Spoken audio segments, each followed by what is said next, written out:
ലോകത്തിലെ ഏറ്റവും വലിയ കാത്തലിക് ന്യൂസ് ഏജൻസി എന്ന പദവിയിലേക്ക് EWTN 1981 EWTN ചാനലിന്റെ ഔദ്യോഗിക പ്രക്ഷേപണത്തിനു ശേഷം 2026 44-ാമത്തെ വയസ്സ് തികയുമ്പോൾ 160 രാജ്യങ്ങളിലായി 11 TV ചാനലുകളിലൂടെ 435 മില്യൺ കുടുംബങ്ങളിൽ EWTN ചാനലിന് പ്രേക്ഷകരുണ്ട്.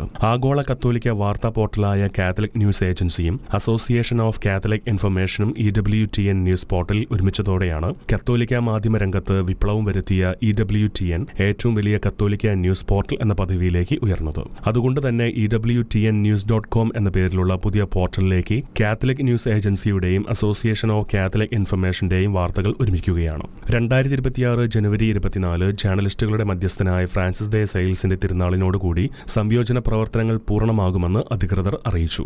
1981 മദർ മേരി ആഞ്ചലിക്കയാണ് EWTN ചാനൽ ആരംഭിക്കുന്നത്.